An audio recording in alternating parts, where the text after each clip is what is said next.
शुक्रिया इस तमाम बातचीत और जानकारी के लिए। चलिए सीधे ले चलते हैं लोकसभा। प्रधानमंत्री नरेंद्र मोदी क्या कुछ कह रहे हैं, सुनते हैं। सत्र के प्रारंभ में ही मैं जब मीडिया के साथियों से बात कर रहा था, तब मैंने सभी माननीय सांसदों को अपील करते हुए एक बात का उल्लेख किया था। मैंने कहा था कि ये सत्र भारत के विजयोत्सव का सत्र है।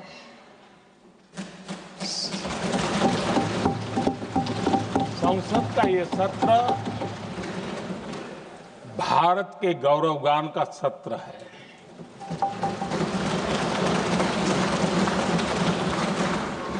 आदरणीय अध्यक्ष जी,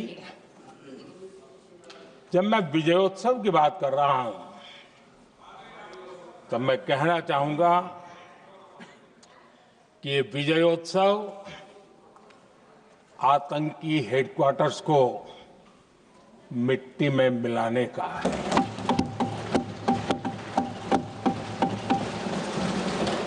जब मैं विजयोत्सव कहता हूं, तो ये विजयोत्सव सिंदूर की सौगंध पूरा करने का है।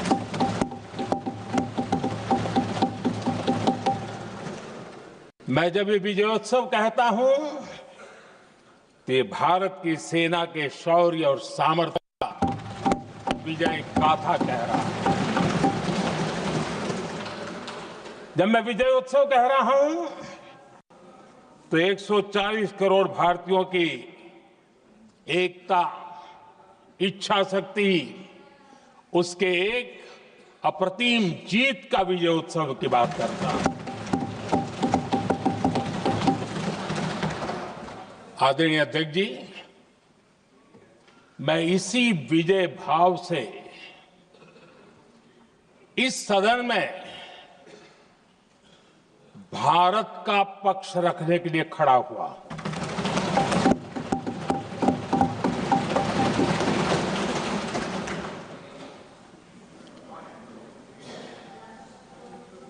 और जिन्हें भारत का पक्ष नहीं दिखता है, उन्हें मैं आईना दिखाने के लिए खड़ा हुआ।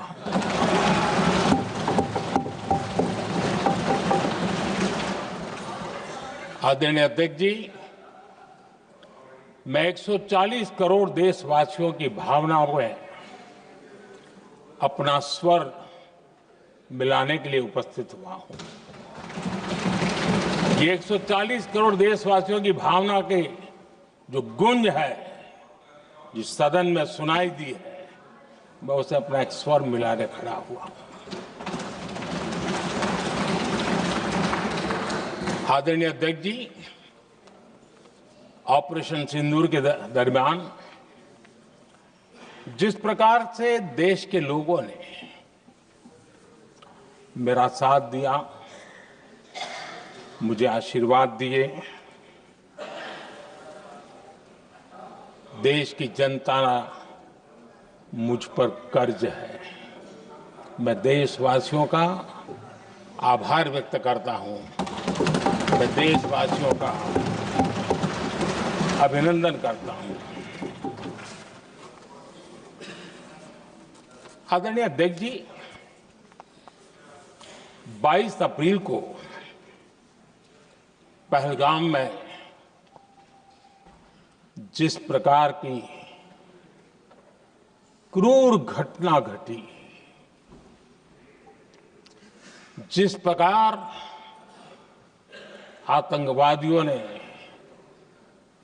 निर्दोष लोगों को उनका धर्म पूछ करके गोलियां मारी, ये क्रूरता की पराकाष्ठा थी। भारत को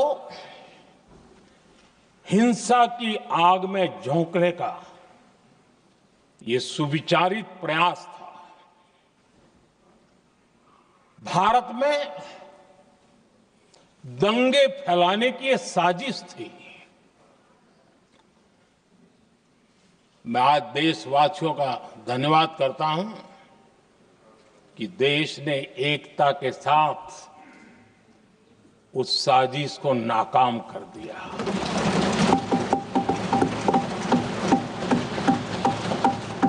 आदरणीय अध्यक्ष जी, 22 अप्रैल के बाद मैंने एक सार्वजनिक रूप से और विश्व को समझ में आए इसलिए कुछ अंग्रेजी में भी वाक्यों का प्रयोग किया था और मैंने कहा था कि हमारा संकल्प है, हम आतंकियों को मिट्टी में मिला देंगे।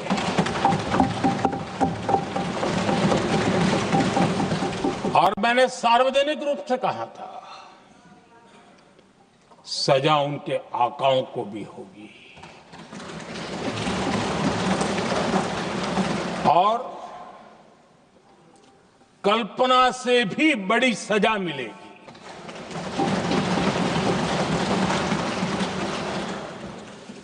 22 अप्रैल को मैं विदेश था, मैं तुरंत लौट के आया और आने के तुरंत बाद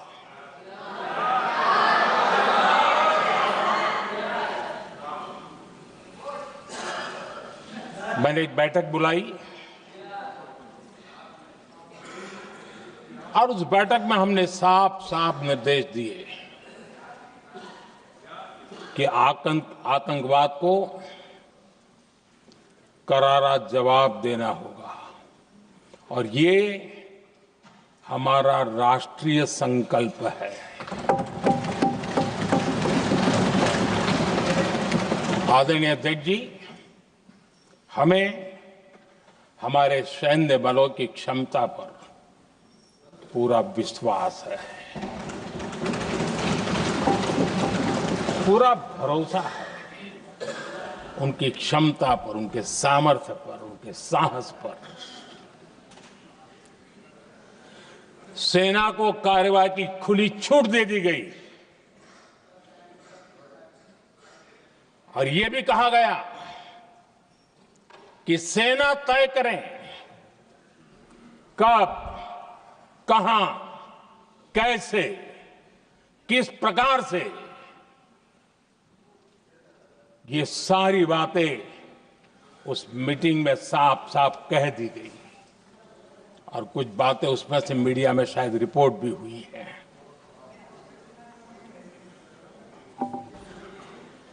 हमें गर्व है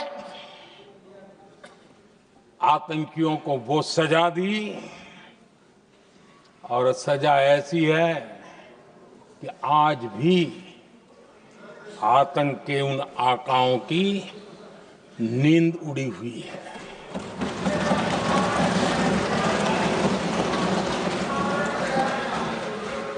आदरणीय अध्यक्ष जी, मैं हमारी सेना की सफलता के उससे जुड़े भारत के उस पक्ष को सदन के माध्यम से देशवासियों के सामने रखना चाहता हूं। पहला पक्ष, पहलगाम हमले के बाद से ही पाकिस्तानी सेना को अंदाजा लग चुका था कि भारत कोई बड़ी कार्रवाई करेगा। उनके तरफ से न्यूक्लियर की धमकियों के भी बयान आना शुरू हो चुके थे। भारत ने 6 मई रात और 7 मई सुबह जैसा तय किया था वैसी कार्रवाई की और पाकिस्तान कुछ नहीं कर पाया। 22 मिनट में 22 अप्रैल का बदला निर्धारित लक्ष्य के साथ हमारी सेना ने ले लिया। दूसरा पक्ष, आदरणीय अध्यक्ष जी, पाकिस्तान के साथ हमारी लड़ाई तो कई बार हुई है, लेकिन ये पहली ऐसी भारत की रणनीति बनी कि जिसमें पहले जहां कभी नहीं गए थे वहां हम पहुंचे। पाकिस्तान के कोने कोने में आतंकी अड्डों को धुआं धुआं कर दिया गया।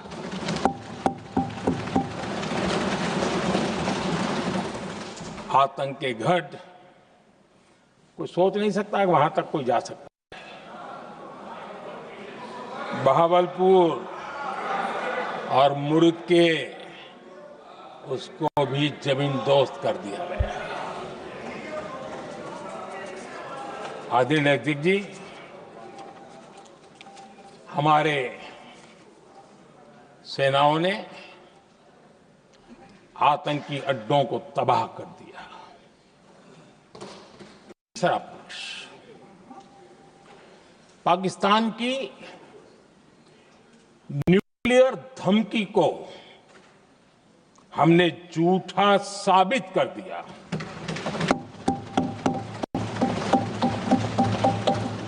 भारत ने सिद्ध कर दिया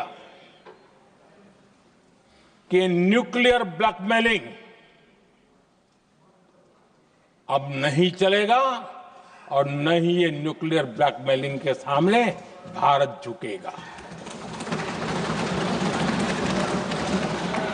आदरणीय जी, चौथा पक्ष, भारत ने दिखाई अपनी तकनीकी क्षमता। पाकिस्तान के सीने पर सटीक प्रहार किया। पाकिस्तान के एयरबेस एसेट्स को भारी नुकसान हुआ और आज तक उनके कई एयरबेस आईसीयू में पड़े हैं। आज टेक्नोलॉजी आधारित युद्ध का युग है। ऑपरेशन इस भारत में भी सफल हुआ है।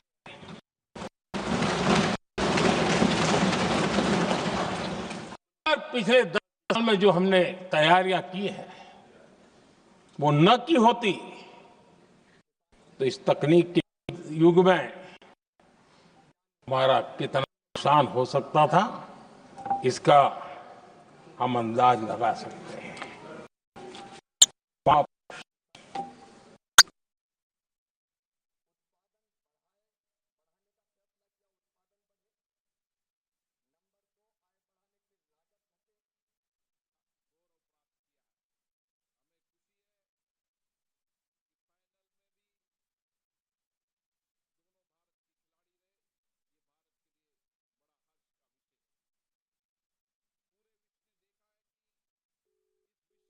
का मानसून सत्र चल रहा है और ऑपरेशन सिंदूर को लेकर अब जवाब दे रहे हैं पीएम नरेंद्र मोदी, जहां उन्होंने कहा कि ये सत्र आतंकियों को मिट्टी में मिलाने का ये सत्र है। लोकसभा में पीएम मोदी का संबोधन, उन्होंने कहा 22 मिनट में 22 अप्रैल का हमने बदला लिया है, पाकिस्तान के सीने पर सटीक प्रहार किया है। इससे पहले राहुल गांधी की तरफ से सदन में बोलते हुए कई सवाल खड़े किए गए थे। उन्होंने पीएम नरेंद्र मोदी को भी कहा था कि वो इस सदन में आए और जवाब दे ऑपरेशन सिंदूर को लेकर, जिसका जवाब पीएम नरेंद्र मोदी दे रहे हैं। और उन्होंने कहा कि 22 मिनट में हमने 22 अप्रैल का बदला ले लिया है, पाकिस्तान के सीने पर सटीक प्रहार किया।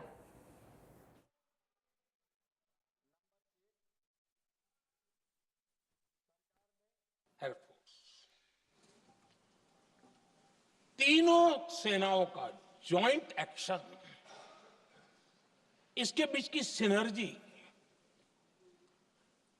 इसने पाकिस्तान के छक्के छुड़ा दिए।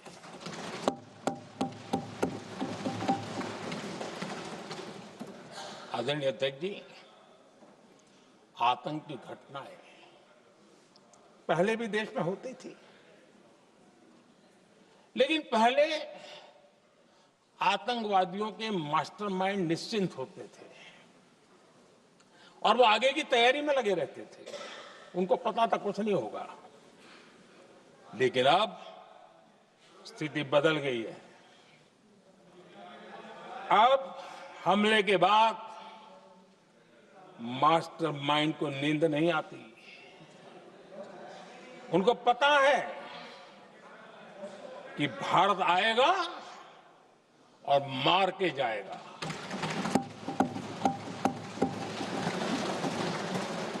ये न्यू नॉर्मल भारत ने सेट कर दिया है।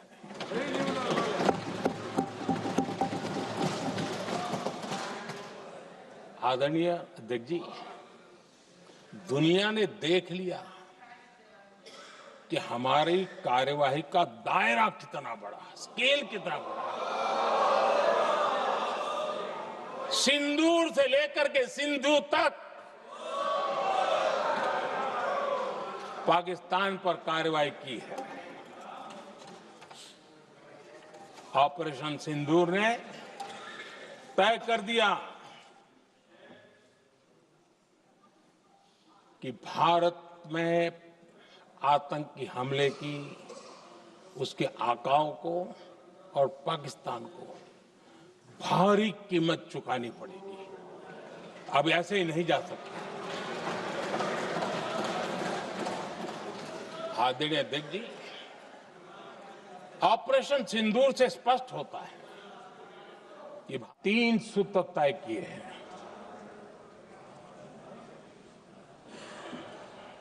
अगर भारत पर आतंकी हमला हुआ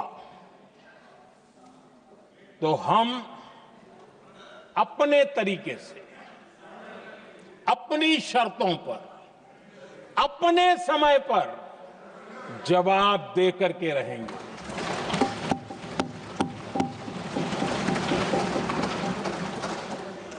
दूसरा, कोई भी न्यूक्लियर ब्लैकमेल अब नहीं चलेगा।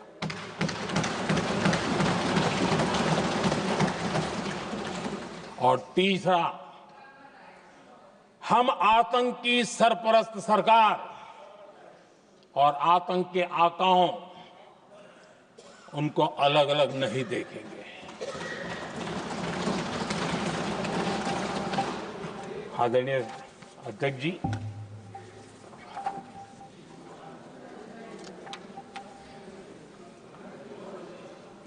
यहां पर विदेश नीति को लेकर के भी काफी बातें कही गई हैं।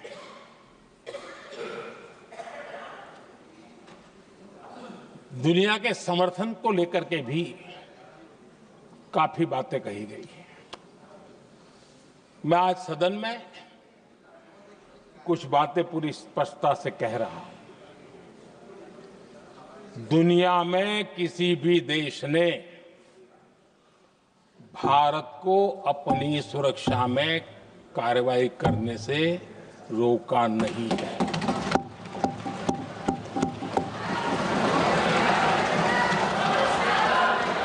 संयुक्त राष्ट्र 193 कंट्रीज,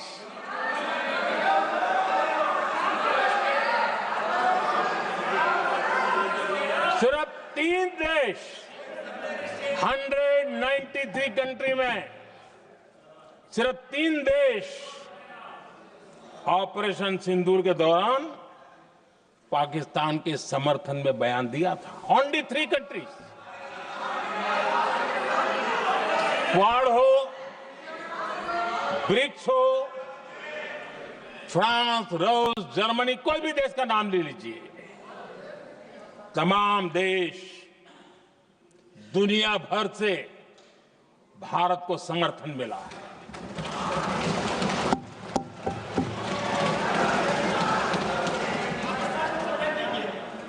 आदरणीय अध्यक्ष जी, दुनिया का समर्थन तो मिला,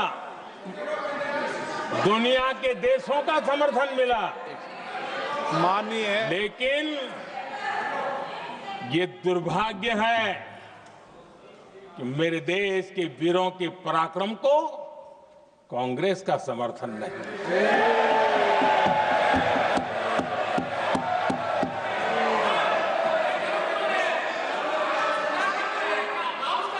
22 अप्रैल के बाद 22 अप्रैल के आतंकी हमले के बाद 3-4 दिन में ही ये उछल रहे थे और कहना शुरू कर दिया, कहां गई 56 इंच की छाती, कहां खो गया मोदी, मोदी तो फेल हो गया। क्या मजा ले रहे थे, उनको लगता है वाह बाजी मार ली। उनको पहलगाम के निर्दोष लोगों की हत्या में भी वो अपनी राजनीति तराशते थे।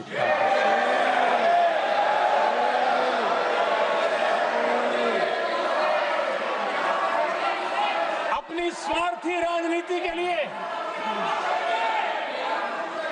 मुझ पर निशाना साध रहे थे, लेकिन उनकी ये बयानबाजी, इनका छिछोरापन देश के सुरक्षा बलों का मनोबल गिरा रहा था। माननीय प्रतिपक्ष के नेता, एक मिनट, प्रतिपक्ष के नेता आपकी बात अपने ध्यान से सुनिए। आप बेटे कांग्रेस कर रहे हैं और कुछ नेताओं को पीछे से, ये उचित नहीं है आपके लिए। न भारत के सामर्थ्य पर भरोसा है और न ही भारत की सेनाओं पर, इसलिए वो लगातार ऑपरेशन सिंदूर पर सवाल उठा रहे हैं। ऐसा करके आप लोग मीडिया में हेडलाइंस तो ले सकते हैं, लेकिन देशवासियों के दिलों में जगह नहीं बना सकते।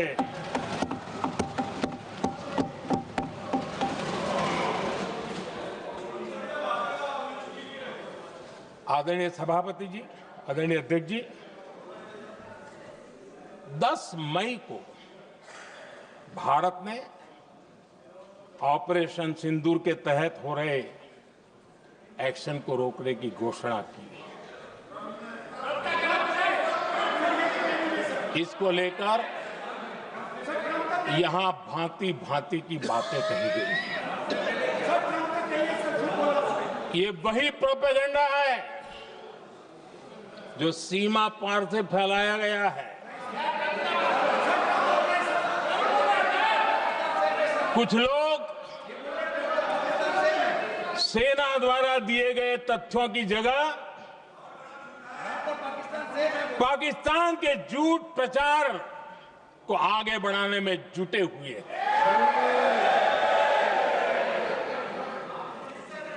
जबकि भारत का रुख हमेशा स्पष्ट रहा है। आदरणीय अध्यक्ष जी, कुछ चीजें मैं जरा स्मरण भी कराना चाहता हूं। जब सर्जिकल स्ट्राइक हुआ, उस समय हमने लक्ष्य तय किया था, हमारे जवानों को तैयार करके कि हम उनके इलाके में जाकर के आतंकियों के जो लॉन्चिंग पैड है उनको नष्ट करेंगे।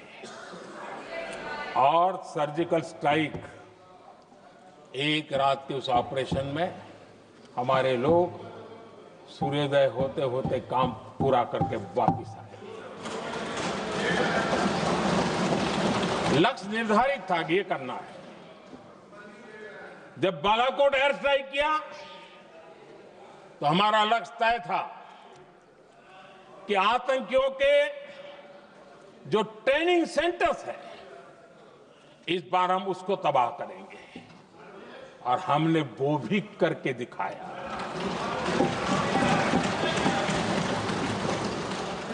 ऑपरेशन सिंदूर के समय हमारा लक्ष्य तय था और हमारा लक्ष्य था कि आतंक के जो एपी सेंटर है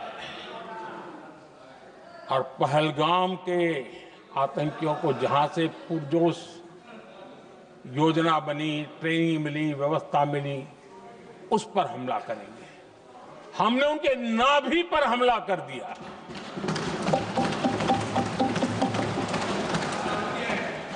जहां पहलगाम के आतंकियों का रिक्रूटमेंट हुआ, ट्रेनिंग होती थी, फंडिंग होता था, उन्हें टेक्निकल सपोर्ट मिलता था, शस्त्र सरंजाम मिलता था, उस जगह को आइडेंटिफाई किया और हमने सटीक तरीके से ऑपरेशन सिंदूर के तहत आतंकियों की नाभि पे प्रहार कर दिया। और आदरणीय अध्यक्ष जी, इस बार भी हमारी सेना ने 100% लक्ष्यों को हासिल करके देश के सामर्थ्य का परिचय कराया।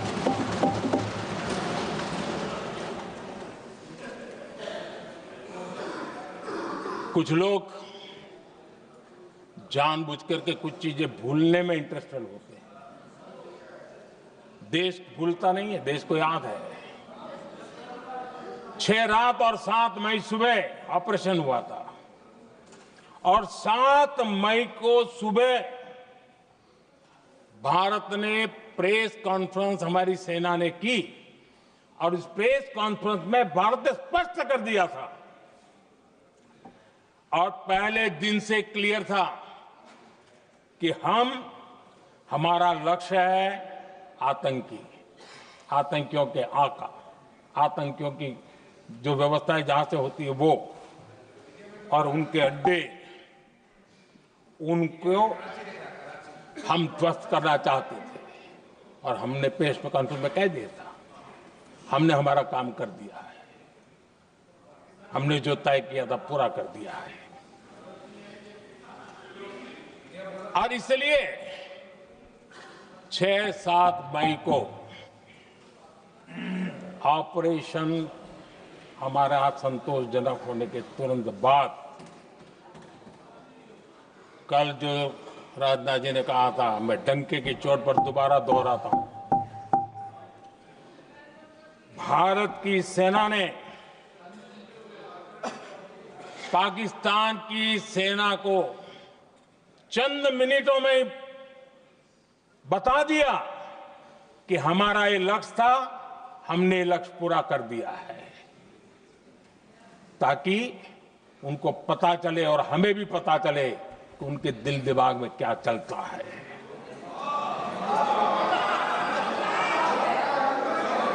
हमने अपना लक्ष्य 100% हासिल कर लिया था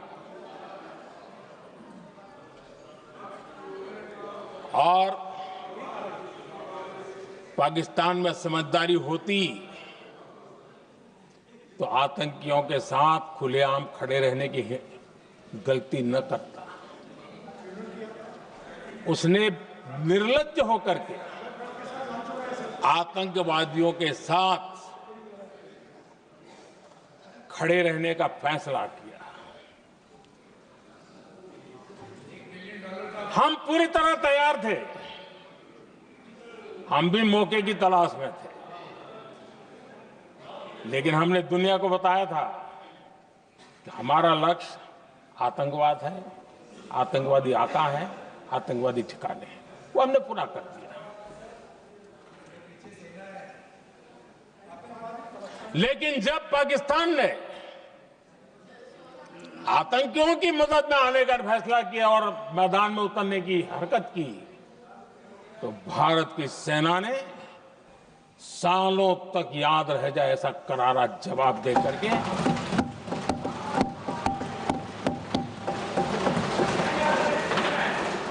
नौ मई की मध्य रात्रि और 10 मई की एक प्रकार से सुबह हमारी मिसाइलें उन्होंने पाकिस्तान के हर कोने में प्रचंड प्रहार किया, जिसकी पाकिस्तान ने कभी कल्पना नहीं की थी, और पाकिस्तान को घुटनों पर आने के लिए मजबूर कर दिया।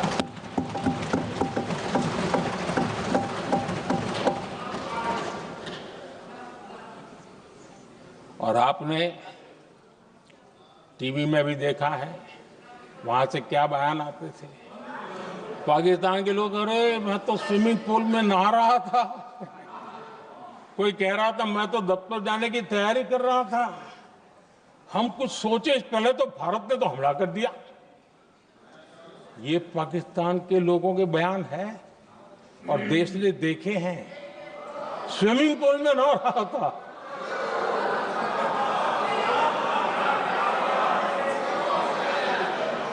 और जब इतना कड़ा प्रहार हुआ, पाकिस्तान ने कभी सोचा तक नहीं था, तब जाकर के पाकिस्तान ने फोन करके डीजीएमओ के सामने फोन करके गुहार लगाई, बस करो, बहुत मारा, अब ज्यादा मार झेलने की ताकत नहीं है, प्लीज हमला रोक दो। ये पाकिस्तान के डीजीएमओ का फोन था।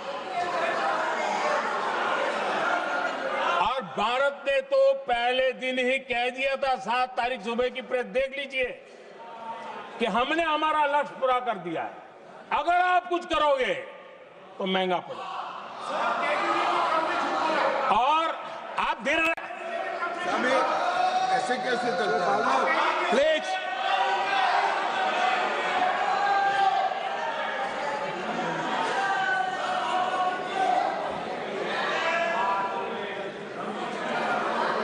मैं आज दोबारा कह रहा हूं, ये भारत की स्पष्ट नीति थी, सुविचारित नीति थी, सेना के साथ मिलकर के तय की हुई नीति थी, और वे ये थी कि हम आतंक, उनके आका, उनके ठिकाने, ये हमारा लक्ष्य है।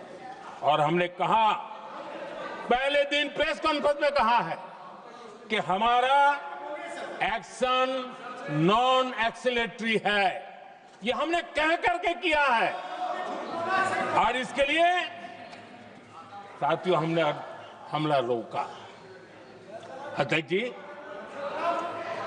दुनिया के किसी भी नेता ने भारत के ऑपरेशन रोकने के लिए नहीं कहा।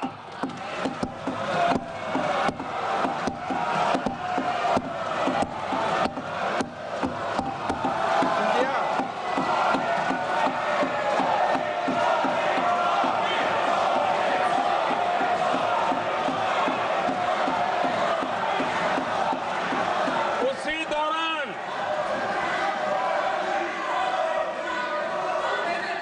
9 तारीख को रात को अमेरिका के उपराष्ट्रपति जी ने मुझसे बात करने का प्रयास किया। वो घंटे भर कोशिश कर रहे थे, लेकिन मेरी सेना के साथ मीटिंग चल रही थी, तो मैंने उनका फोन उठा नहीं पाया। बाद में मैंने उनको कॉल बैक किया।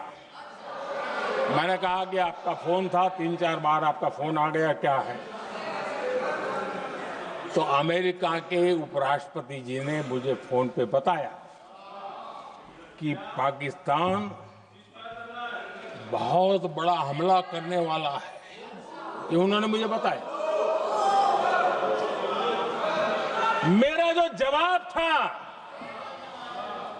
जिनको समझ नहीं आता है उनको तो नहीं आएगा,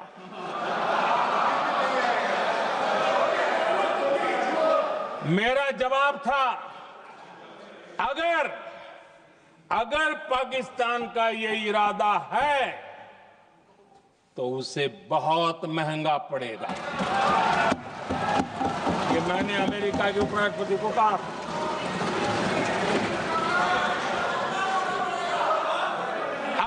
पाकिस्तान हमला करेगा तो हम बड़ा हमला कर करके जवाब देंगे।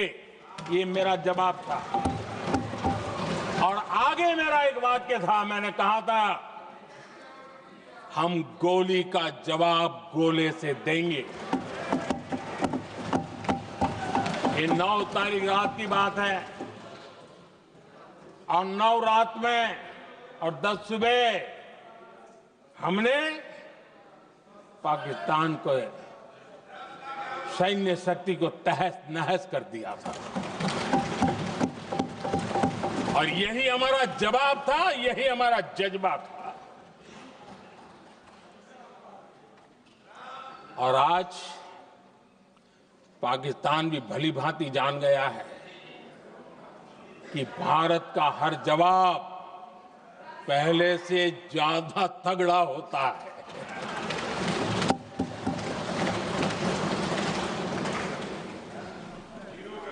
उसे यह भी पता है कि अगर भविष्य में नौबत आई तो भारत आगे कुछ भी कर सकता है। और इसलिए मैं फिर से लोकतंत्र के इस मंदिर में दोहराना चाहता हूं, ऑपरेशन सिंदूर जारी है।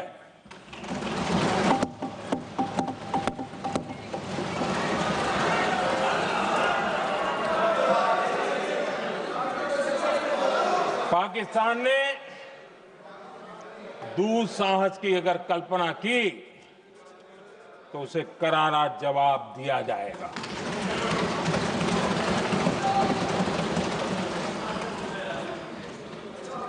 आदरणीय अध्यक्ष जी, आज का भारत आत्मविश्वास से भरा हुआ है। आज का भारत आत्मनिर्भरता के मंत्र को लेकर के पूरी शक्ति के साथ तेज गति से आगे बढ़ रहा है। देश देख रहा है भारत आत्मनिर्भर बनता जा रहा है। लेकिन देश ये भी देख रहा है कि एक तरफ तो भारत आत्मनिर्भरता की ओर तेज गति से आगे बढ़ रहा है, लेकिन कांग्रेस मुद्दों के लिए पाकिस्तान पर निर्भर होती जा रही है।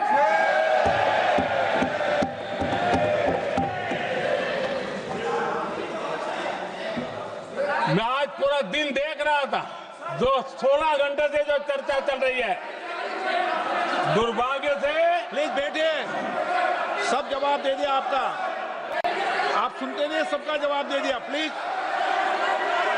नो, दुर्भाग्य से सुनिए जवाब। कांग्रेस को पाकिस्तान के मुद्दे इंपोर्ट करने पड़ रहे हैं।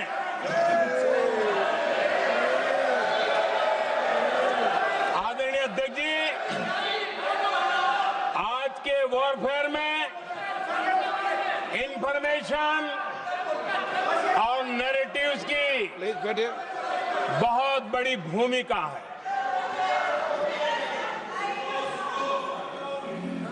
नैरेटिव घड़ करके, एआई का भी भरपूर उपयोग करके सेनाओं के मनोबल को कमजोर करने के खेल भी खेले जाते हैं। जनता के अंदर अविश्वास पैदा करने के भी भरपूर प्रयास होते हैं। दुर्भाग्य से कांग्रेस और उसके सहयोगी पाकिस्तान के ऐसे ही प्रपंच के प्रवक्ता बन चुके हैं।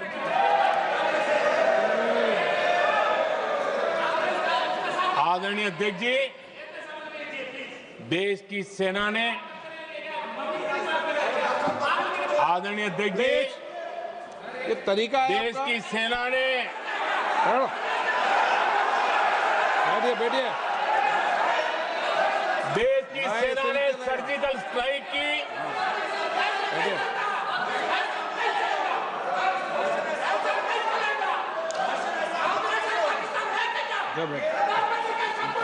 बैठिए। आदरणीय अध्यक्ष जी, देश की सेना ने सफलतापूर्वक सर्जिकल स्ट्राइक की तो तुरंत कांग्रेस वालों ने सेना से सबूत मांगे थे, लेकिन जब उन्होंने देश का मूड देखा, देश का मिजाज देखा, तो सुर उनके बदलने लगे और बदल करके क्या कहने लगे। कांग्रेस के लोगों ने कहा, ये सर्जिकल स्ट्राइक क्या बड़ी बात है, ये तो हमने भी की थी। एक ने कहा 3 सर्जिकल स्ट्राइक की थी, दूसरे ने कहा 6 सर्जिकल स्ट्राइक की थी, तीसरे ने कहा 15 सर्जिकल स्ट्राइक की थी। जितना बड़ा नेता उतना बड़ा आंकड़ा चल रहा था।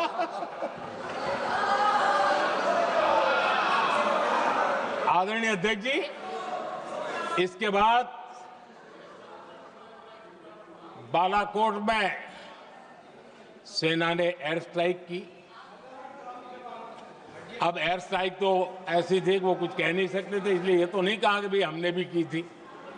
उसमें तो उन्होंने समझदारी दिखाई, लेकिन फोटो मांगने लगे। एयर स्ट्राइक हुई तो फोटो दिखाओ, क्या कहां गिरा, क्या तोड़ा, कितने मरे, बस यही पूछते रहे। पाकिस्तान भी यही पूछता था, ये भी यही पूछते थे। इतना ही नहीं, अध्यक्ष जी, जब पायलट अभिनंदन पकड़े गए तो पाकिस्तान में तो खुशी का माहौल होना स्वाभाविक था कि उनके हाथ में भारतीय सेना का एक पायलट उनके हाथ लगा था। लेकिन यहां पर भी कुछ लोग थे जो कानों कानों में कह रहे थे, अब मोदी फंसा, अब अभिनंदन वहां आए, मोदी ला करके दिखा दे, अब देखते हैं मोदी क्या करता है। आज डंके की चोट पर अभिनंदन वापिस आएगा।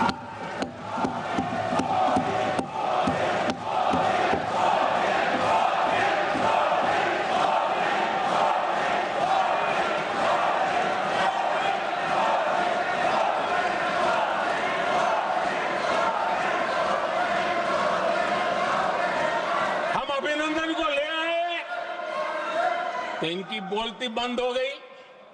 इनको लगा यार कि नसीब वाला आदमी है, हमारा हथियार हाथ से निकल गया। आदरणीय अध्यक्ष जी, पहलगाम हमले के बाद हमारा बीएसएफ का एक जवान पाकिस्तान के कब्जे में गया,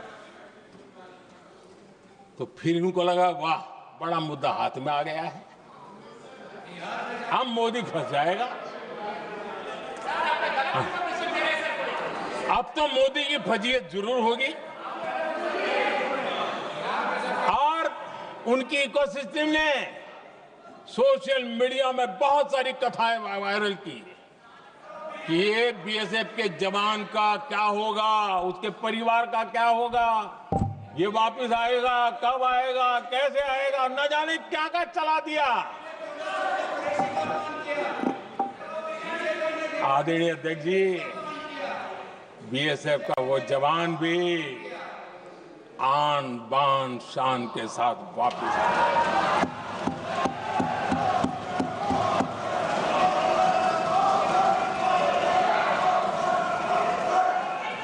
आतंकवादी रो रहे हैं, आतंकवादियों के आका रो रहे हैं, और उनको रोते देखकर यहां भी कुछ लोग रो रहे हैं।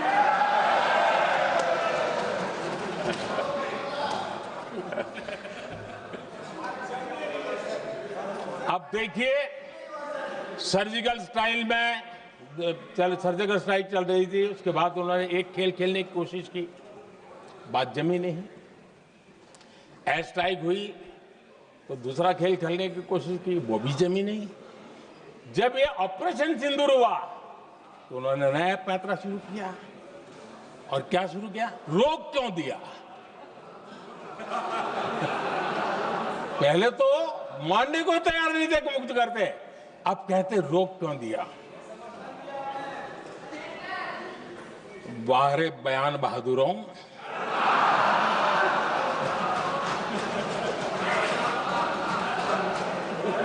आपको विरोध का कोई न कोई बहाना चाहिए, और इसलिए सिर्फ मैं नहीं, पूरा देश आप पर हंस रहा है।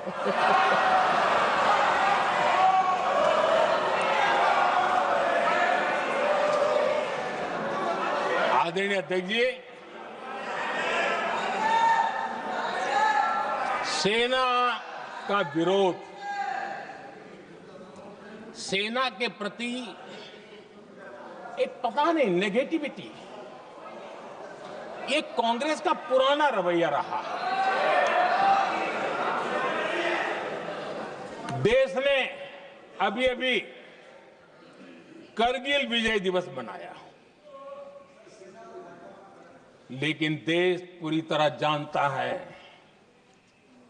कि उनके कार्यकाल में और आज तक करगिल के विजय को कांग्रेस ने अपनाया नहीं है। न करगिल विजय दिवस मनाया है, न करगिल विजय का गौरव किया। इतिहास साक्षी है अध्यक्ष जी। जब डोकलाम में सैन्य हमारा शौर्य दिखा रहा था, तब कांग्रेस के नेता चुपके चुपके किससे ब्रीफिंग लेते थे, वो सारी दुनिया अब जान गई।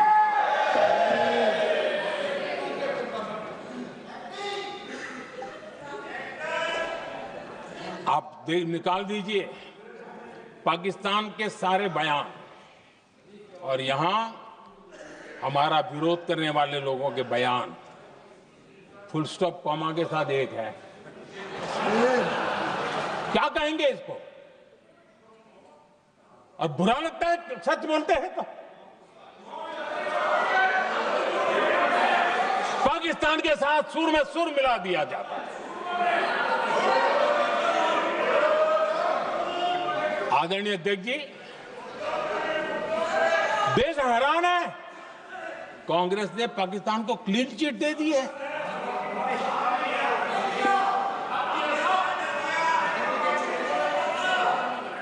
उनकी ये हिम्मत, और इनकी आदत जाती नहीं है, ये हिम्मत कि पहलगाम के आतंकी पाकिस्तानी थे, इसका सबूत दो।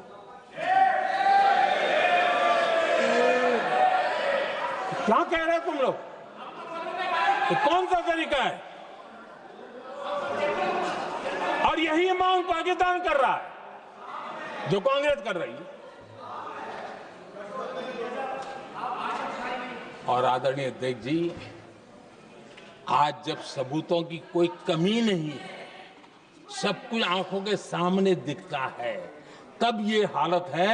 अगर ये सबूत ना होते तो क्या करते हैं लोग, आप बताइए। आदरणीय अध्यक्ष जी,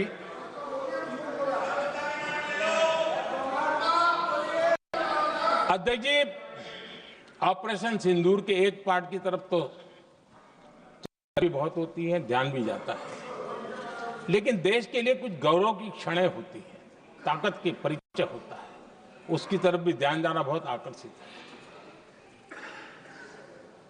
हमारे एयर डिफेंस सिस्टम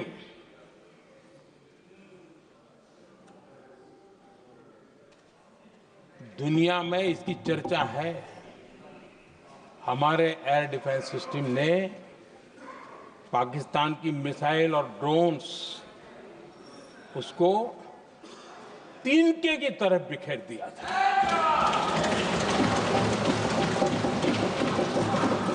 आदरणीय अध्यक्ष जी, मैं एक आंकड़ा आज बताना चाहता हूं,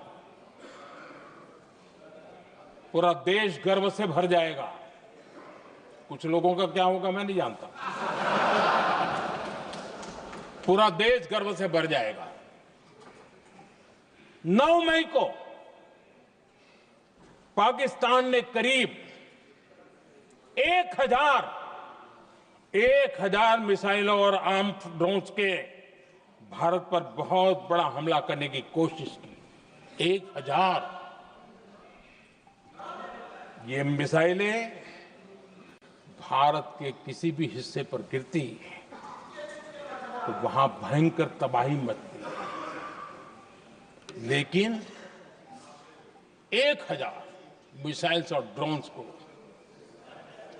भारत ने आसमान में ही चूर चूर कर दिया।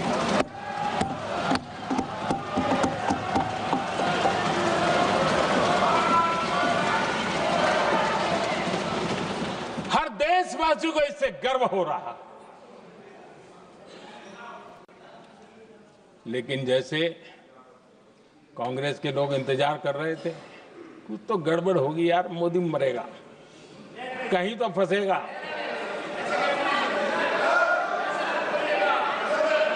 पाकिस्तान ने आदमपुर एयरबेस पर हमले का झूठ फैलाया, उस झूठ को बेचने की भरपूर कोशिश की, पूरी ताकत दी लगा दी। मैं अगले ही दिन आदमपुर पहुंचा और खुद जाकर के उनके झूठ को मैंने बेनकाब कर दिया। तब जाकर के उनको अकल ठिकाने लगी कि अब ये झूठ चलने वाला नहीं है। आदरणीय अध्यक्ष जी, जो हमारे छोटे दलों के साथी हैं, जो राजनीति में नए हैं, उनको कभी शासन में रहने का अवसर नहीं मिला, उनसे कुछ बातें निकलती मैं समझ सकता हूं। लेकिन कांग्रेस पार्टी ने इस देश में लंबे समय तक राज किया है, उसको शासन की व्यवस्थाओं का पूरा पता है, उन चीजों से वो निकले हुए लोग हैं, उनके लिए शासन व्यवस्था क्या होती इसकी समझ पूरी है, अनुभव है उनके पास। उसके बाद भी विदेश मंत्रालय तुरंत जवाब दे, उसको स्वीकारना नहीं। विदेश मंत्री जवाब दे, इंटरव्यू दे, बार बार बोले, उसको स्वीकारना नहीं। गृह मंत्री बोले, रक्षा मंत्री बोले, किसी पर भरोसा नहीं। जिसने इतने सालों तक राज किया, उनको देश की व्यवस्थाओं पर अगर भरोसा नहीं है, तब शक उठता है कि क्या हालत हो गई है इनकी। आदरणीय अध्यक्ष जी, अब कांग्रेस का भरोसा पाकिस्तान के रिमोट कंट्रोल से बनता है और बदलता है।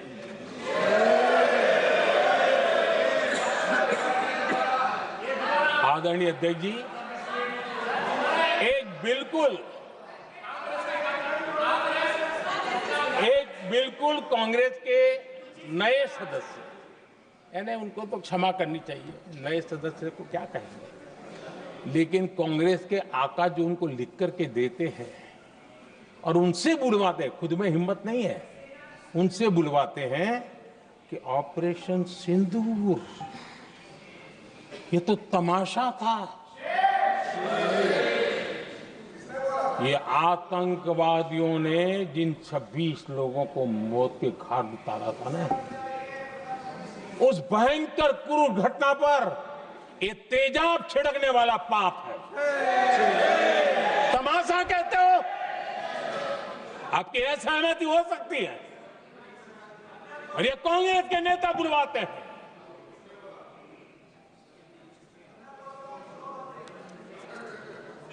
आदरणीय अध्यक्ष जी, पहलगाम के हमलावरों को कल हमारे सुरक्षा बलों ने ऑपरेशन महादेव करके अपने अंजाम तक पहुंचाया।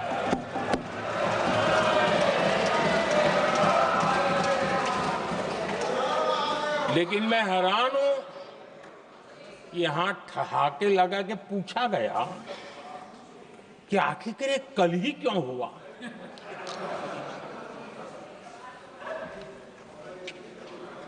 अब ये क्या हो गया है मुझे समझ नहीं आ रहा है।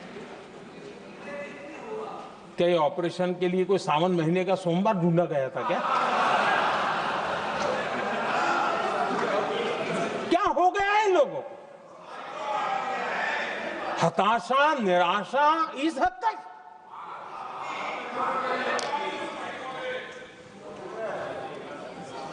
और देखिए मजा, पिछले कई सप्ताह से हाँ ऑपरेशन सिंदूर हो गया तो ठीक है, पहलगाम के आतंकियों का क्या हुआ, पहलगाम के आतंकियों का। अब हुआ तो कल क्यों हुआ?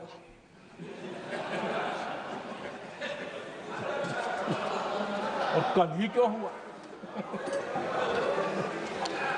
क्या हाल है अध्यक्ष जी का। आदरणीय अध्यक्ष जी,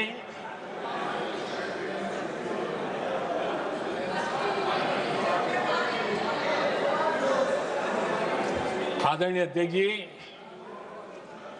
शास्त्रों में कहा गया है, हमारे शास्त्रों में कहा गया है, शस्त्रेण रक्षिते राष्ट्रे, शस्त्रेण रक्षिते राष्ट्रे शास्त्र चर्चा प्रवर्तते।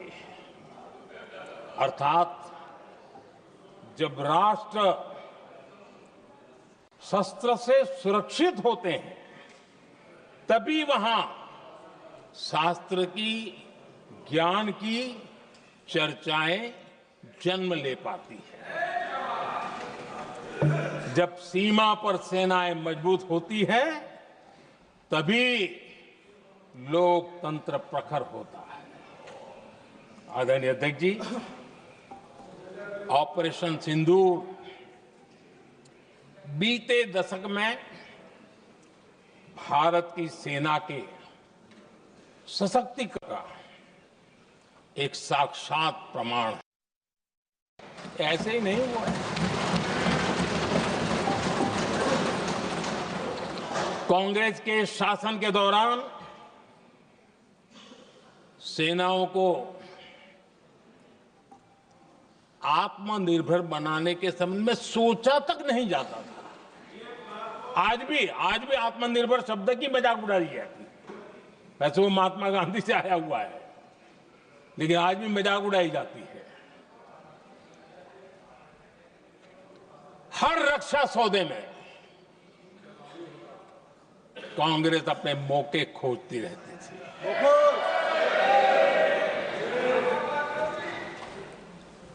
छोटे छोटे हथियारों को लिए विदेशों पर निर्भरता, ये इनका कार्यकाल रहा है। Bullet proof jacket, night vision camera तक नहीं होते थे। और लंबा लिस्ट है, जीप से शुरू होता है, बफोर, हेलीकॉप्टर, हर चीज के साथ घोटाला जुड़ा हुआ है। आदरणीय अध्यक्ष जी, हमारी सेनाओं को आधुनिक हथियारों के लिए दशकों तक इंतजार करना पड़ा। आजादी के पहले, और इतिहास गवाह, एक जमाना था जब डिफेंस मैन्युफैक्चरिंग में भारत का आवाज सुनाई देती थी। जिस समय तलवारों से लड़ा जाता था ना, तब भी तलवारें भारत की श्रेष्ठ मानी जाती थी। हम डिफेंस के इक्विपमेंट में आगे थे। लेकिन आजादी के बाद जो एक मजबूत डिफेंस इक्विपमेंट मैन्युफैक्चरिंग का हमारा दायरा था, जो हमारा पूरा इकोसिस्टम था, उसको सोच समझ करके तबाह कर दिया गया। उसको दुर्बल किया गया।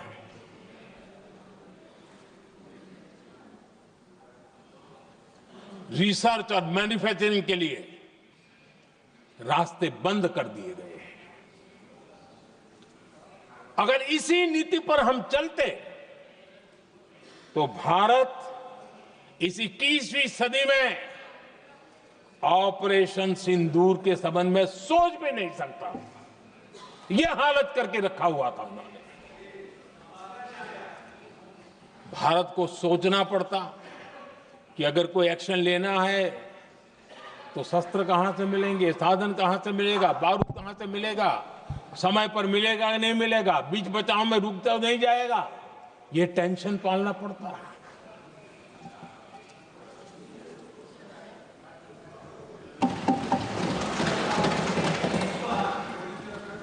आदरणीय अध्यक्ष जी, एक दशक पहले भारत के लोगों ने संकल्प लिया, हमारा देश सशक्त, आत्मनिर्भर और आधुनिक राष्ट्र बने।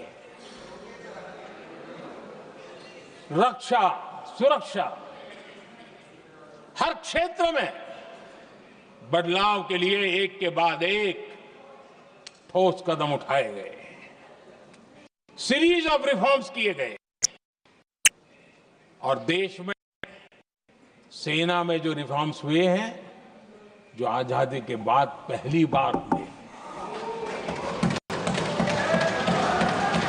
चीफ ऑफ डिफेंस स्टाफ की नियुक्ति, ये विचार कोई नया नहीं था, दुनिया में प्रयोग भी चलते हैं, भारत में निर्णय नहीं होते थे।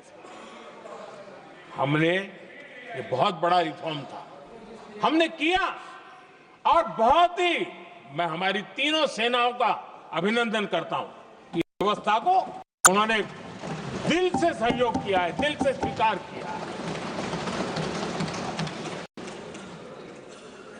सबसे बड़ी ताकत ज्वाइंटनेस और इंटीग्रेशन की। इस समय नेवी हो, एयरफोर्स हो, आर्मी हो, ये इंटीग्रेशन और ज्वाइंटनेस ने हमारी ताकत को अनेक गुना बढ़ा दिया और उसका परिणाम भी हमें नजर में आया है, ये हमने करके दिखाया है। सरकार की जो डिफेंस प्रोडक्शन की कंपनियां थी, उसमें हमने रिफॉर्म किए। शुरुआत में वहां पर आग लगाना, आंदोलन करवाना, हड़तालें करवाने के खेल चल रहे थे, अभी भी बंद नहीं हुए हैं, लेकिन देश हित को सर्वोपरि मान करके उन डिफेंस इंडस्ट्री के हमारे जो लोग थे सरकारी व्यवस्था में, उन्होंने इसको मन से लिया, रिफॉर्म को स्वीकार किया और वो भी आज बहुत प्रोडक्टिव बन गए। इतना ही नहीं, हमने प्राइवेट सेक्टर के लिए भी डिफेंस के दरवाजे खोल दिए हैं और आज भारत का प्राइवेट सेक्टर आगे आ रहा है। आज स्टार्टअप्स डिफेंस के क्षेत्र में हमारे 27-30 साल के नौजवान, टियर 2, टियर 3 सिटी के नौजवान, कई कुछ जगह तो बेटियां स्टार्टअप का नेतृत्व कर रही है। डिफेंस के सेक्टर में सैकड़ों की तादाद में आज स्टार्टअप काम कर रहे हैं। ड्रोन्स, एक प्रकार से मैं कह सकता हूं, ड्रोन्स की जितनी भी एक्टिविटी हमारे देश में हो रही है, शायद एवरेज 30-35 की उम्र होगी जो लोग कर रहे हैं, सारे लोग, और सैकड़ों की तादाद में कर रहे हैं। और उसका ताकत, क्योंकि इनका भी योगदान था इसमें, जिन्होंने इस प्रकार के प्रोडक्शन किए हैं, और वो हमें ऑपरेशन सिंदूर में बहुत काम आए। मैं उन सबके प्रयासों को बहुत साधुवाद करता हूं और मैं उनको विश्वास दिलाता हूं, आगे बढ़िए, अब देश रुकने वाला नहीं है। आदरणीय अध्यक्ष जी, डिफेंस सेक्टर में मेक इन इंडिया ये नारा नहीं था, हमने इसके लिए बजट पॉलिसी में जो परिवर्तन करना था, जो नए इनिशिएटिव ले रहे थे, वो नए इनिशिएटिव लिए। और सबसे बड़ी बात, क्लियर कट विजन के साथ हमने देश में make in India defence sector के अंदर तेज गति से हम आगे बढ़ रहे हैं। आदरणीय अध्यक्ष जी, एक दशक में डिफेंस का बजट लगभग पहले से 3 गुना हुआ है।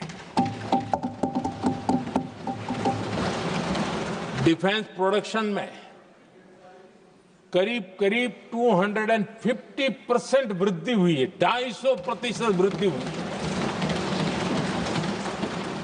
11 वर्षों में डिफेंस एक्सपोर्ट 30 गुना से भी ज्यादा बढ़ा है, 30 गुना से ज्यादा। डिफेंस एक्सपोर्ट आज दुनिया के करीब 100 देशों तक हम पहुंचे। और आदरणीय अध्यक्ष जी, कुछ चीजें ऐसी होती हैं जो इतिहास में बहुत बड़ा प्रभाव छोड़ती हैं। ऑपरेशन सिंदूर ने डिफेंस का जो मार्केट है उसमें भारत का झंडा गाड़ दिया है। भारत के हथियारों की डिमांड आज बढ़ती चली जा रही है, मांग बढ़ रही है। ये भारत में उद्योगों को भी बल देगी, एमएसएमई को बल देगी, हमारे नौजवानों को रोजगार देगी और हमारे नौजवान अपनी बनाई चीजों से दुनिया में अपनी ताकत का प्रदर्शन कर पाएंगे। ये आज दिख रहा है, मैं देख रहा हूं। डिफेंस के क्षेत्र में जो आत्मनिर्भर भारत की दिशा में हम जो कदम उठा रहे हैं, मैं हैरान हूं। कुछ लोगों को आज भी तकलीफ हो रही है, जैसे उनका खजाना लूट गया। ये कौन सी मानसिकता है? देश को ऐसे लोगों को पहचानना होगा। आदरणीय अध्यक्ष जी, मैं स्पष्ट करना चाहता हूं, डिफेंस में भारत का आत्मनिर्भर होना ये आज की शस्त्रों की स्पर्धा में के काल में विश्व शांति के लिए भी जरूरी है।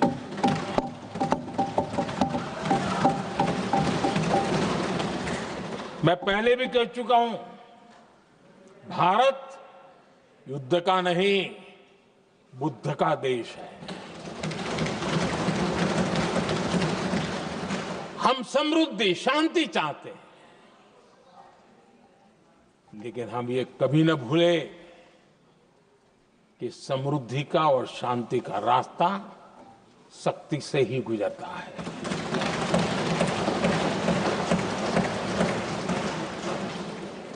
आदरणीय अध्यक्ष जी, हमारा भारत छत्रपति शिवाजी महाराज, महाराजा रणजीत सिंह, राजेंद्र चोला, महाराणा प्रताप, लसित बोरफुकन और महाराजा सुहेलदेव का देश है।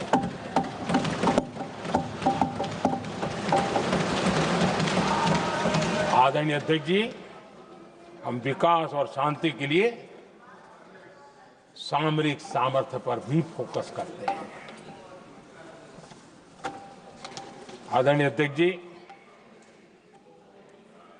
कांग्रेस के पास नेशनल सिक्योरिटी का विजन न पहले था और आज तो सवाल ही नहीं उठता है।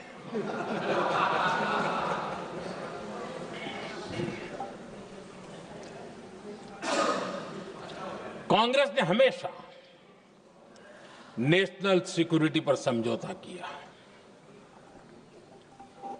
आज जो लोग पूछ रहे हैं पीओके को वापस क्यों नहीं लिया, वैसे ये सवाल मुझे ही पूछ सकते हैं और किसको पूछ सकते हैं।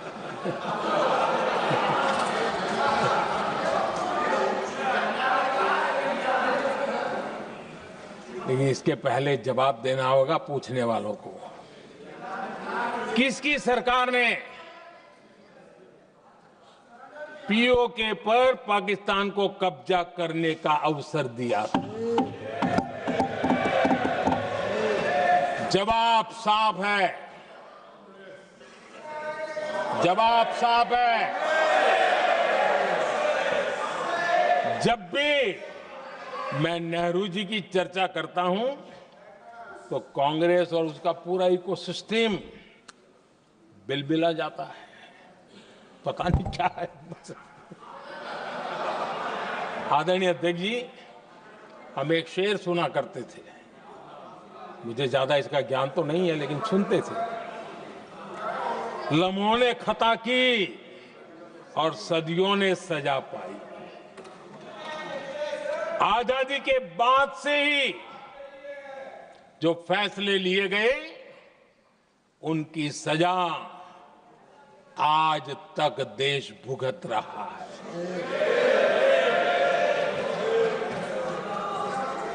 यहां बार बार एक बात का जिक्र हुआ और मैं फिर से करना चाहूंगा। अक्साई चीन की उस पूरे क्षेत्र को बंजर जमीन करार दिया गया, ये कह करके तो बंजर है। देश की 38,000 वर्ग किलोमीटर जमीन हमें खोनी पड़ी।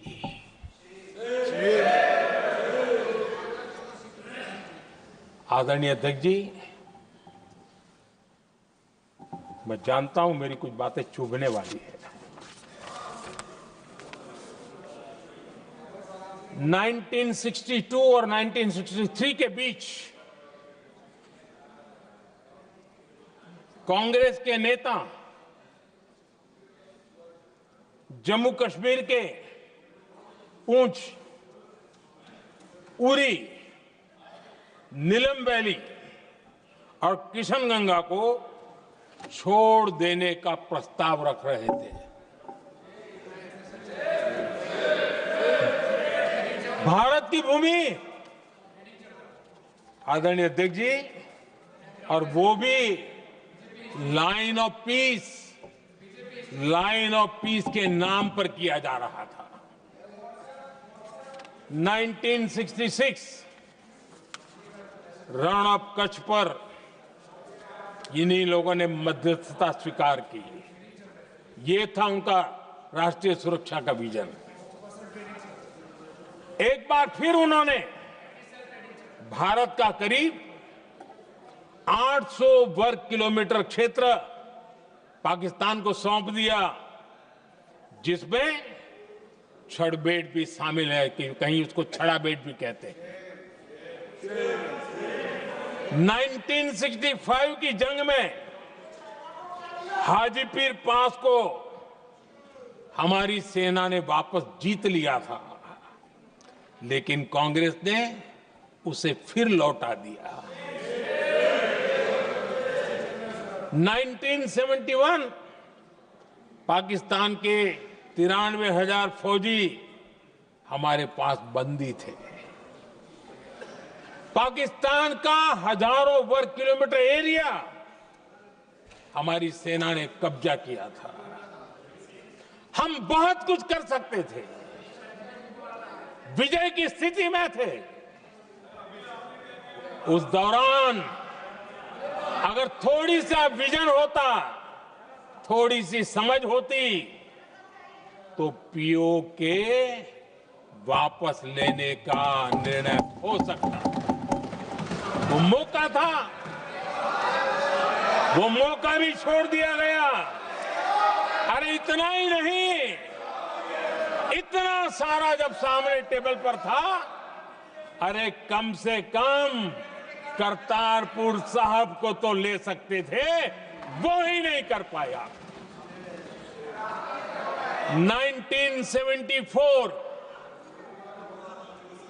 श्रीलंका को कच्चथीवू द्वीप को गिफ्ट कर दिया गया। आज तक हमारे मछुआरे भाई बहनों को इससे परेशानी होती है, उनकी जान पर आफत आती है। क्या गुनाह था तमिलनाडु के मेरे फिशरमैन भाई बहनों का, कि आपने उनका हक छीन लिया और दूसरों को गिफ्ट कर दिया? कांग्रेस का दशकों से इरादा लेकर चल रही थी कि सियाचिन से सेना हटा दी जाए। आदरणीय अध्यक्ष जी, 2014 में देश ने इनको मौका नहीं दिया, वरना आज सियाचिन भी हमारे पास नहीं होता।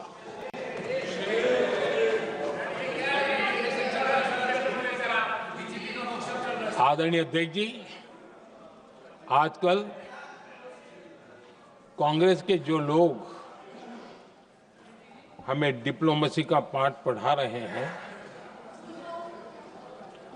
मैं उन्हें उनकी डिप्लोमेसी याद दिलाना चाहता हूं, ताकि उनको भी कुछ याद रहे, पता चले। 26/11 जैसे भयंकर हमले के बाद बहुत बड़ा आतंकी हमला था। कांग्रेस का पाकिस्तान से प्रेम नहीं रुका। इतनी बड़ी घटना 26/11 की हुई थी। विदेशी दबाव में हमले के कुछ हफ्तों के भीतर ही कांग्रेस सरकार ने पाकिस्तान से बातचीत शुरू कर दी। आदरणीय अध्यक्ष जी,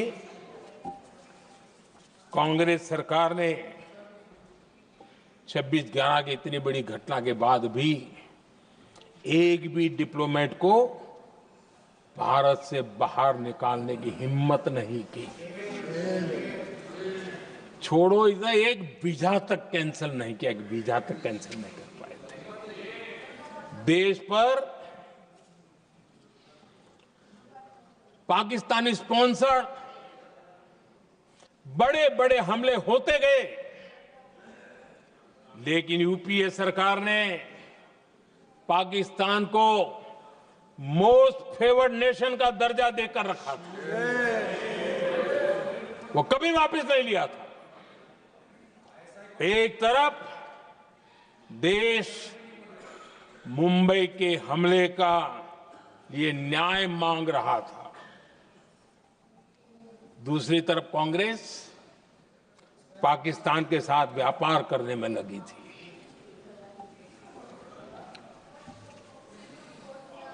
पाकिस्तान वहां से खून की होली खेलने वाले आतंकियों को भेजते रहे, और कांग्रेस यहां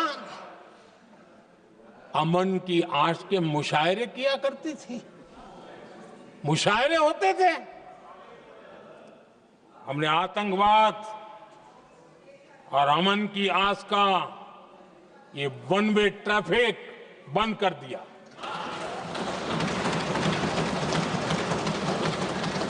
हमने पाकिस्तान का MFN का दर्जा रद्द किया, वीजा बंद किया। हमने अटारी वाघा बॉर्डर को बंद कर दिया। आदरणीय अध्यक्ष जी,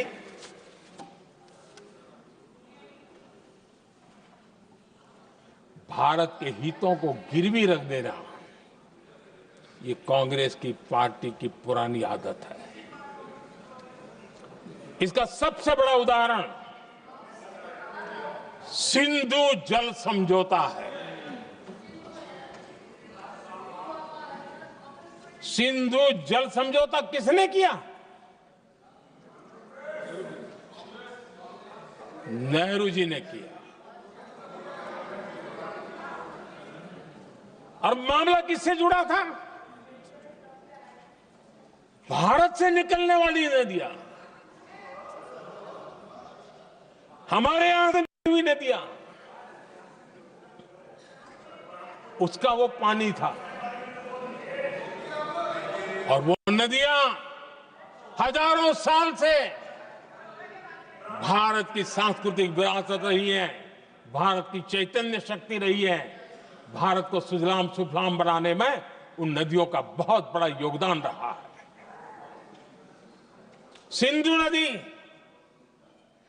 जो सदियों से भारत की पहचान हुआ करती थी, उसी से भारत जाना जाता था। लेकिन नेहरू जी और कांग्रेस ने सिंधु और झेलम जैसी नदियों पर विवाद के लिए पंचायत किसको दी? वर्ल्ड बैंक को दी। वर्ल्ड बैंक फैसला करे क्या कर रहा है, नदी हमारी, पानी हमारा।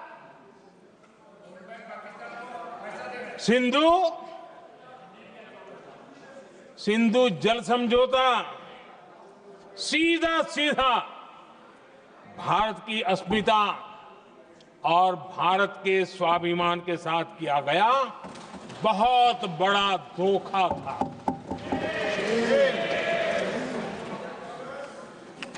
आदरणीय अध्यक्ष जी, आज के देश के युवा ये बात सुनते होंगे तो उनको भी आश्चर्य होगा कि ऐसे लोग थे हमारे देश का काम करते थे।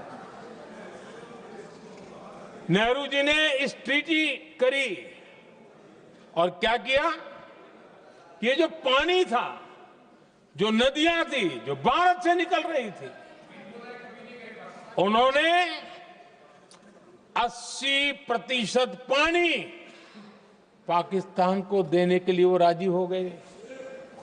और इतना बड़ा हिंदुस्तान, उसको सिर्फ 20% पानी। कोई मुझे समझाए भाई ये कौन सी बुद्धिमानी थी, कौन सा देश हित था, कौन सी डिप्लोमेसी थी, क्या हालत करके बना के रखा था आप लोगों ने। इतनी बड़ी आबादी वाला हमारा देश, हमारे यहां से निकलती हुई ये नदियां, और सिर्फ 20% पानी, और 80% पानी उन्होंने उसको दिया जो देश खुलेआम भारत को अपना दुश्मन करार कर देता रहता है, दुश्मन कहता रहा। और ये पानी पर किसका हक था? हमारे देश के किसानों का, हमारे देश के नागरिकों का, हमारा पंजाब, हमारा जम्मू कश्मीर, देश के एक बहुत बड़े हिस्से को कि इन्होंने पानी के संकट में धकेल दिया इस एक कारण से। और राज्यों के भीतर भी पानी को लेकर के आपस में संघर्ष पैदा हुई है, प्रतिस्पर्धा पैदा हुई, और उनका जिस पर हक था उस पर पाकिस्तान मौज करता रहा। और ये दुनिया में अपनी डिप्लोमेसी के पाठ पढ़ाते रहते हैं। आदरणीय अध्यक्ष जी, अगर ये ट्रीटी न होती तो पश्चिमी नदियों पर कई बड़ी परियोजनाएं बनती। पंजाब, हरियाणा, राजस्थान और दिल्ली, वहां के किसानों को भरपूर पानी मिलता, पीने के पानी की कोई समस्या नहीं रहती। औद्योगिक प्रगति के लिए भारत बिजली बना पाता। इतना ही नहीं, नेहरू जी ने इसके उपरांत करोड़ों रुपए भी दिए ताकि पाकिस्तान नहर बना सके।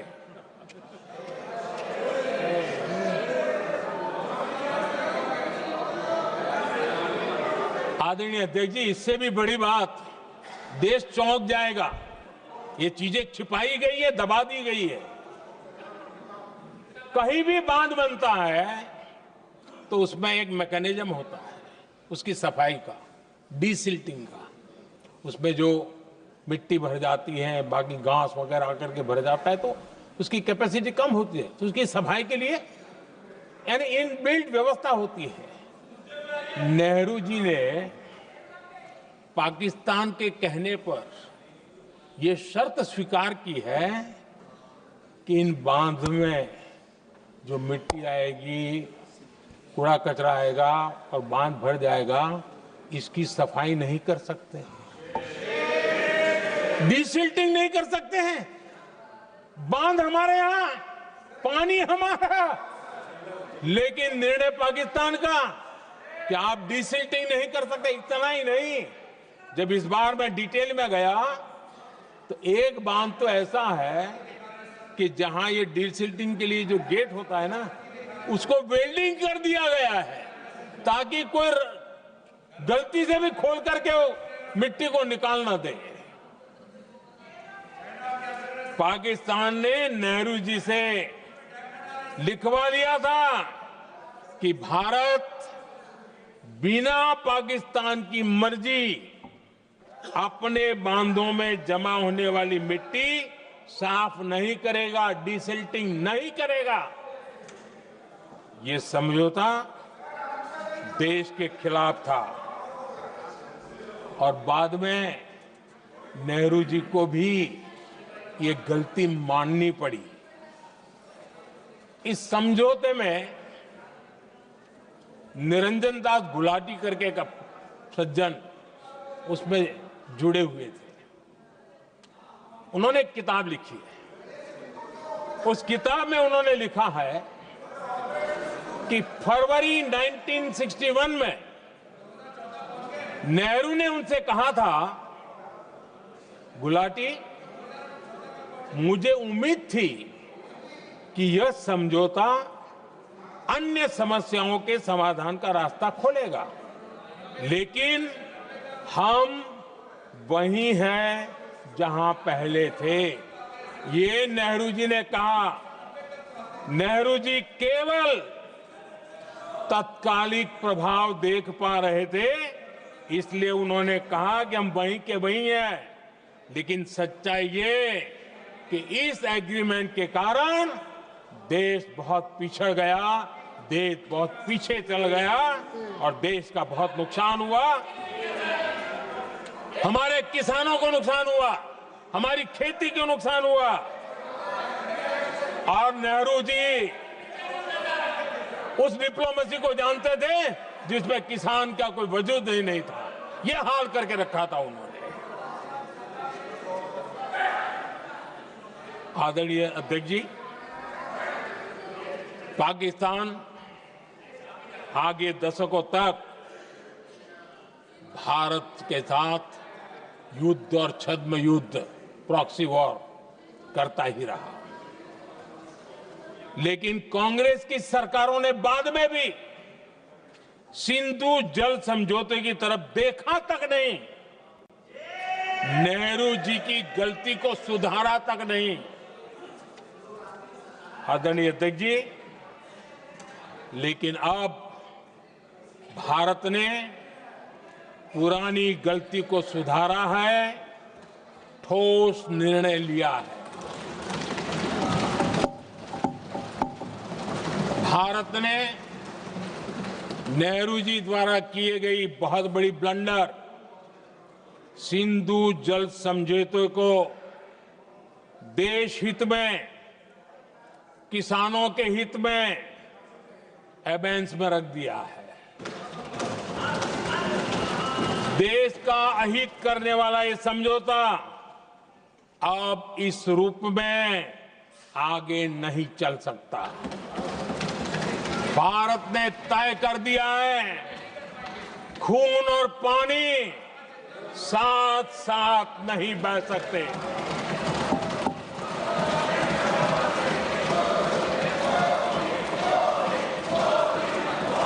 माननीय सदस्य, आप बहुत देर हो गई, आप उपनेता हैं, ये तरीका आप बैठे बैठे टोकते हैं, प्लीज, ये शोभा नहीं देता आपके लिए। बैठिए बैठिए बैठिए आदरणीय, बैठिए, शोभा नहीं देता आपका। अध्यक्ष जी, आप उपनेता, अपनी मर्यादा बना के रखें। चल बैठिए। वहां बैठे साथी आतंकवाद पर लंबी लंबी बातें करते हैं।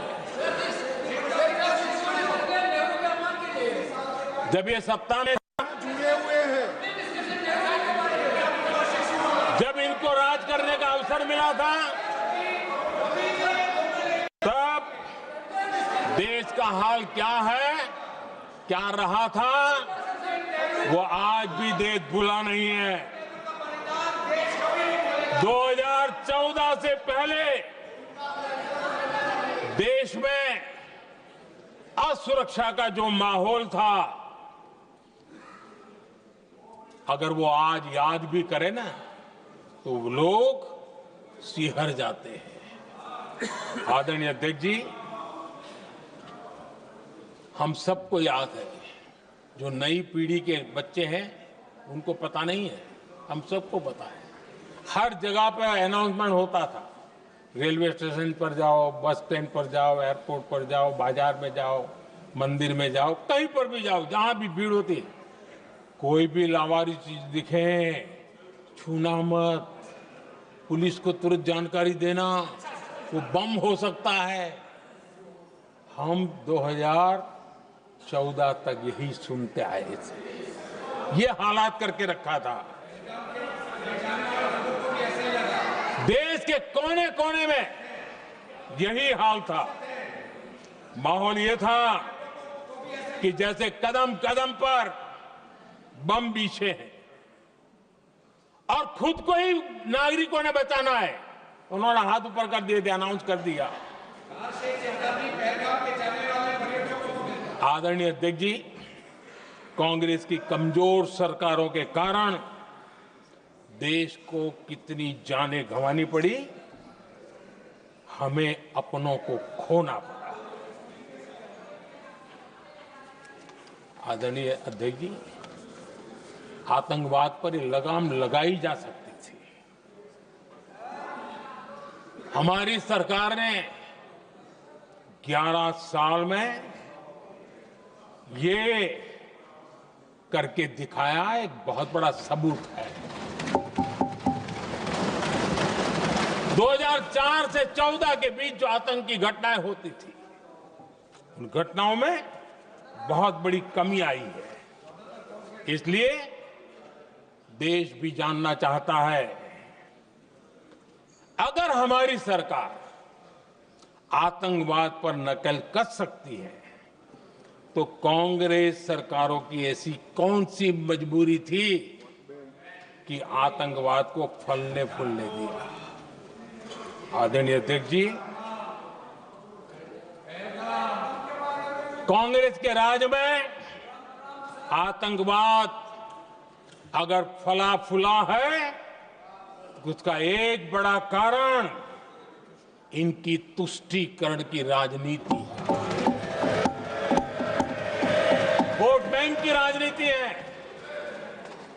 जब दिल्ली में बाटला हाउस एनकाउंटर हुआ, कांग्रेस के एक बड़ी नेता के आंख में आंसू थे, आतंकवादी मारे गए इसके कारण।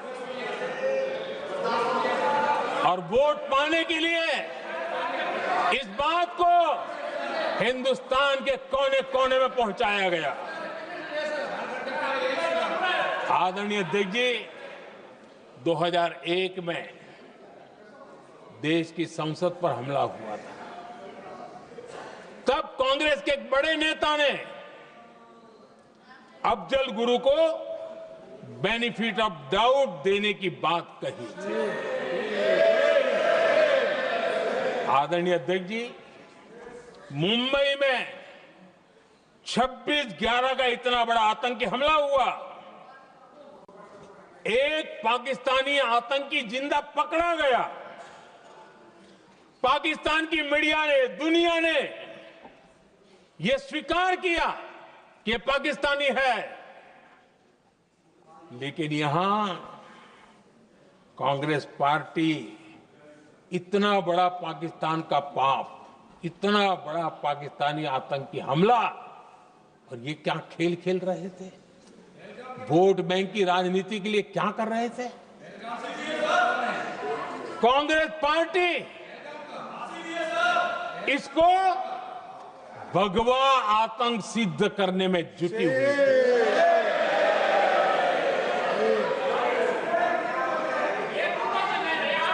कांग्रेस दुनिया को हिंदू आतंकवाद की थ्योरी बेचने में लगी हुई थी। कांग्रेस के एक नेता ने अमेरिका के बड़े राजनयिक को यहां तक कह दिया था कि लश्कर-ए तोयबा से भी बड़ा खतरा भारत के हिंदू ग्रुप है। यह कहा गया था। तुष्टीकरण के लिए कांग्रेस ने जम्मू कश्मीर में भारत का संविधान बाबा साहब आंबेडकर का संविधान, उसे जम्मू कश्मीर में पैर नहीं रखने दिए, इन्होंने घुसने नहीं दिया, उसे बाहर रखा। तुष्टीकरण और वोट बैंक की राजनीति के लिए कांग्रेस हमेशा देश की सुरक्षा को बलि चढ़ाती रही। आदरणीय अध्यक्ष जी, तुष्टीकरण के लिए ही कांग्रेस ने आतंकवाद से जुड़े कानूनों को कमजोर किया। गृहमंत्री जी ने आज विस्तार से सदन में कहा है, इसलिए मैं इसको रिपीट करना नहीं चाहता। आदरणीय अध्यक्ष जी, मैंने इस सत्र की शुरुआत में आग्रह किया था, मैंने कहा था कि दल हित में हमारे मत मिले न मिले, दल हित में हमारे मत मिले न मिले, देश हित में हमारे मन जरूर मिलने चाहिए। पहलगाम की विभीषिका ने हमें गहरे घाव दिए हैं, उसने देश को झकझोर दिया है। इसके जवाब में हमने ऑपरेशन सिंदूर किया तो सेनाओं के पराक्रम ने, हमारे आत्मनिर्भर अभियान ने देश में एक सिंदूर स्पिरिट पैदा किया है।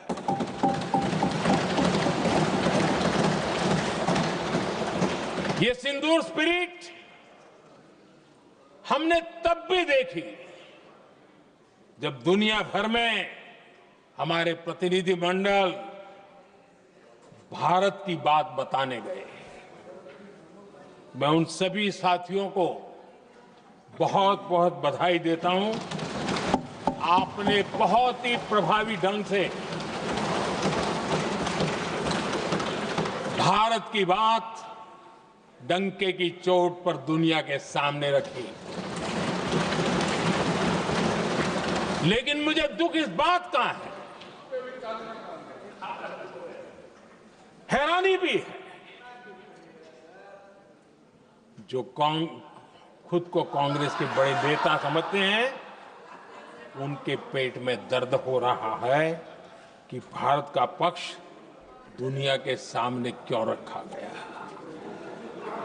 शायद कुछ नेताओं को सदन में बोलने पर भी पाबंदी लगा दी गई।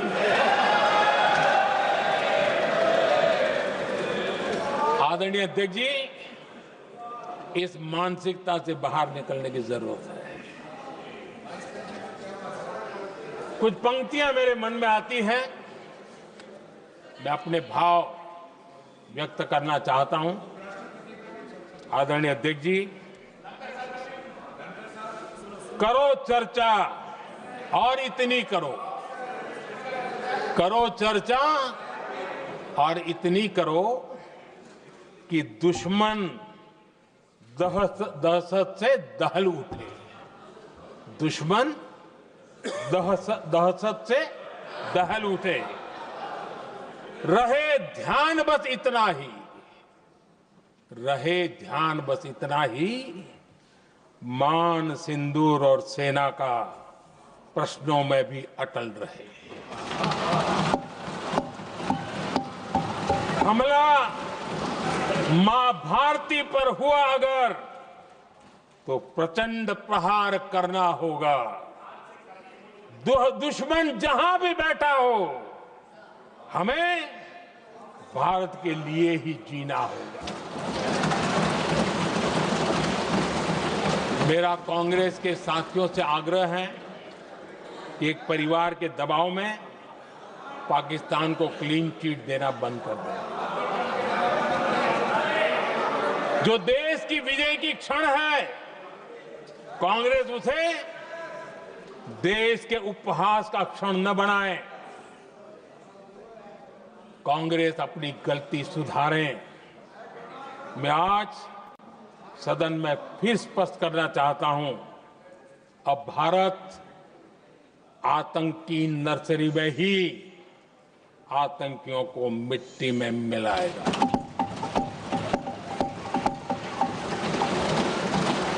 हम पाकिस्तान को भारत के भविष्य खेलने नहीं देंगे और इसलिए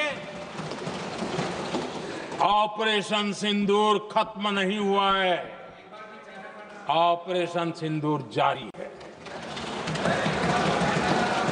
और ये पाकिस्तान के लिए भी नोटिस है, वो जब तक भारत के खिलाफ आतंक का रास्ता रोकेगा नहीं, तब तक भारत एक्शन लेता रहेगा। भारत का भविष्य सुरक्षित और समृद्ध होगा, यही हमारा संकल्प है। इसी भाव के साथ मैं फिर से सभी सदस्यों को सार्थक चर्चा के लिए धन्यवाद देता हूं। और आदरणीय अध्यक्ष जी, मैंने भारत का पक्ष रखा है, भारत के लोगों की भावनाओं को व्यक्त किया है। मैं सदन का फिर से आभार व्यक्त करता हूं। बहुत बहुत धन्यवाद।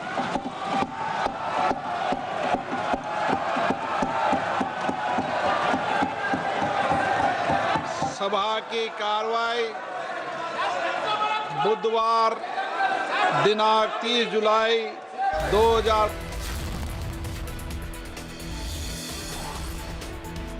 प्रधानमंत्री का संबोधन अभी आप लोकसभा में सुन रहे थे। आज ऑपरेशन सिंदूर पर प्रधानमंत्री ने अपना संबोधन रखा। तकरीबन 2 घंटे से भी ज्यादा के संबोधन में प्रधानमंत्री ने हर एक विषय पर अपनी बातों को आज देश के सामने सदन के माध्यम से रखा है। बहुत सारी बातों का जिक्र हुआ, क्योंकि जो प्रश्न उठाए गए विपक्ष की ओर से, इस पर जवाब प्रधानमंत्री ने दिया। फिर यह भी बताया कि किस तरीके से चाहे आक्साई चीन की बात हो, चाहे पाक अधिकृत कश्मीर की बात हो, सेनाओं को सशक्त बनाने की बात हो, इन सब पर मौजूदा सरकार ने बेहतर काम किया है।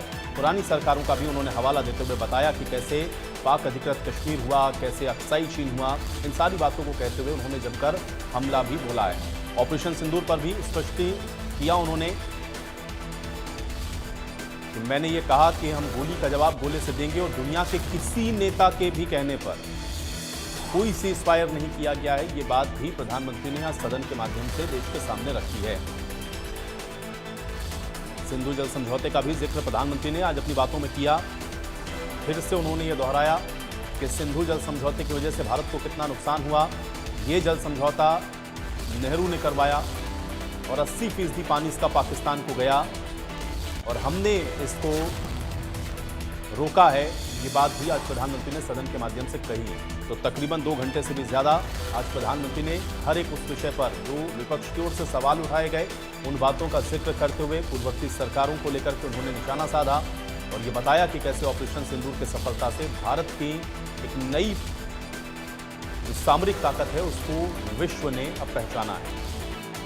और इसका एक स्पष्ट संदेश पाकिस्तान के लिए भी है। और आज फिर से प्रधानमंत्री ने यह स्पष्ट किया कि जब तक पाकिस्तान आतंकी गतिविधियों को नहीं रोकता है, तब तक इस तरह का ऑपरेशन सिंदूर लगातार जारी रहेगा। और ऑपरेशन सिंदूर अभी खत्म नहीं हुआ है, ये जारी है। ये तमाम बातें हैं।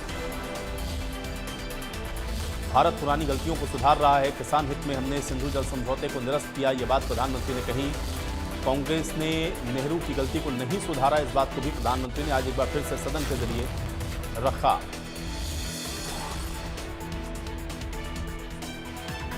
तो आक्साई चीन में